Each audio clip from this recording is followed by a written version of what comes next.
Today you're going to start weaving into plastic cuffs to make baskets. We want to have patterns in these, and this one is about halfway done. So first you need to set up your cup. I have drawn little dots on the edges so that you don't have to do any measuring. You just have to make sure that you cut them nice and straight.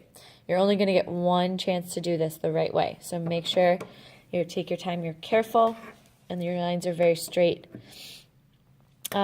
So each of these dots is a place where I want to cut, because that's where I'm going to end up weaving into. So look at your cup and find the first dot that you're going to cut. You're going to want to take your scissors and first line it up. Make sure that your scissor blade on top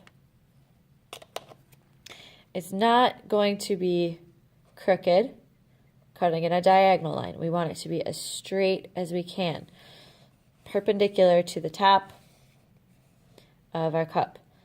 So nice straight line. Make sure you're paying attention and you're very, very careful. The first cut you make is going to be a little harder because there's a thick rim at the edge of the cup. It's going to be harder to cut through. Make sure you do it straight and just get past that little rim to start. Okay?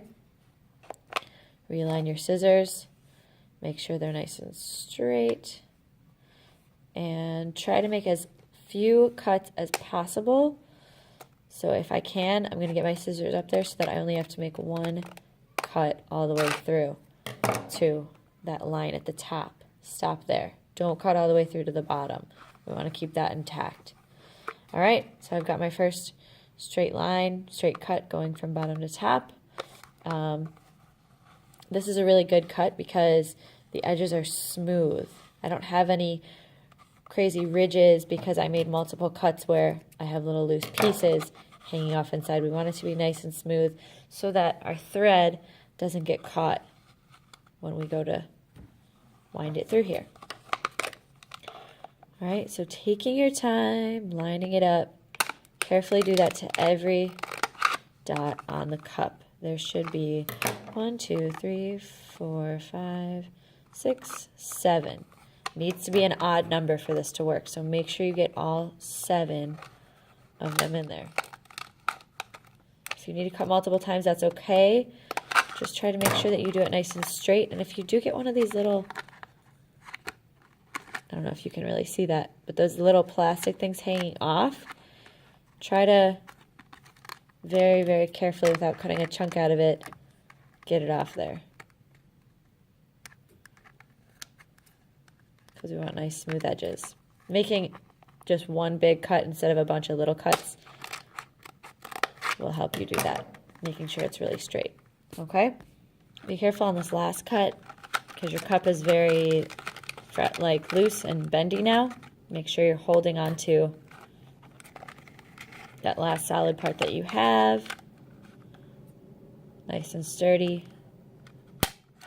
And make your last cut to the top. Now you should have all of these bendy little flaps ready to weave. The first color you get, you're going to tuck it on the inside. So I'm going to leave about an inch or two, a good amount, on the inside so it doesn't fall out.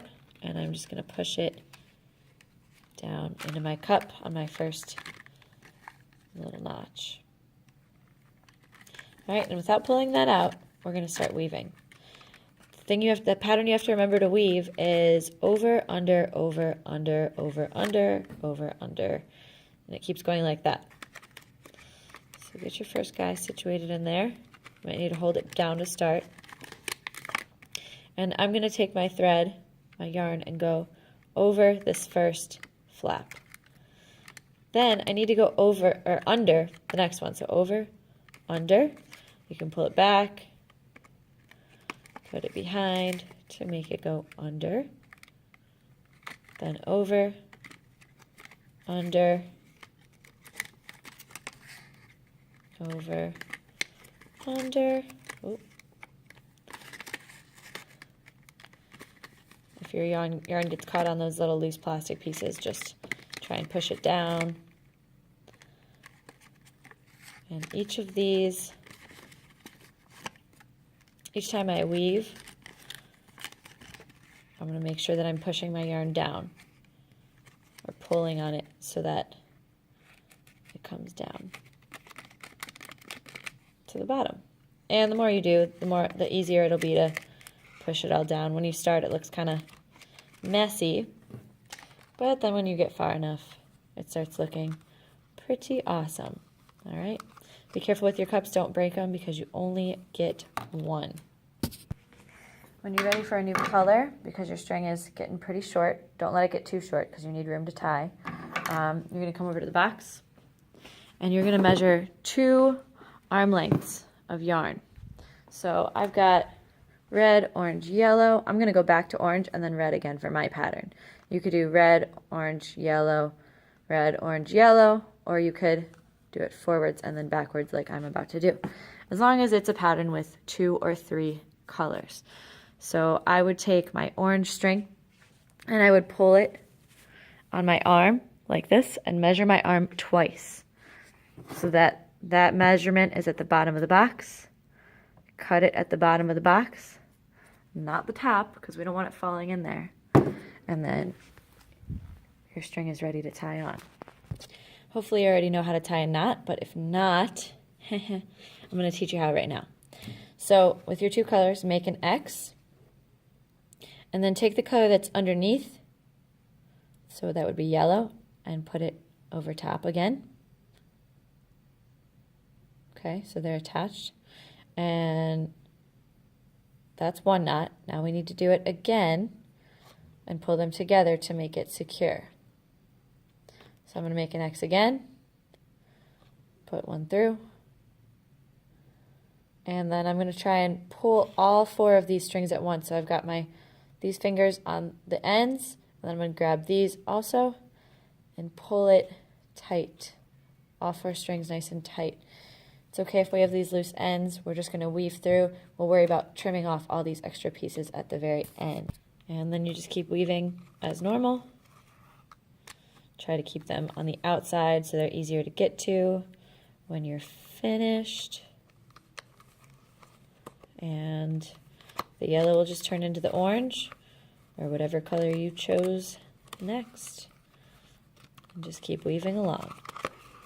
If you want more of a color, because you didn't, 2 arm lengths was not enough, you can always add on the same color again instead of switching colors to add more of the color that you already have. All right, just use your judgment and figure out what you need. Good luck. P.S. Make sure you keep pushing down your yarn and that you're not skipping 2 at a time. Every single flap needs to be accounted for. If you skip, you're going to have the same thing happening. So I would have gone over instead of under last time, over this time. And you're going to have to end up redoing the whole thing. It's going to look really funky if you don't. So be careful. Do it right the first time so that we don't have to unravel your whole cup and do it again. Keep your weaving tight, but not too tight. If you pull the string too much, your cup's going to start to go in. So make sure it stays that round shape, but that it's tight enough where you don't just have all this yarn kind of just hanging off everywhere.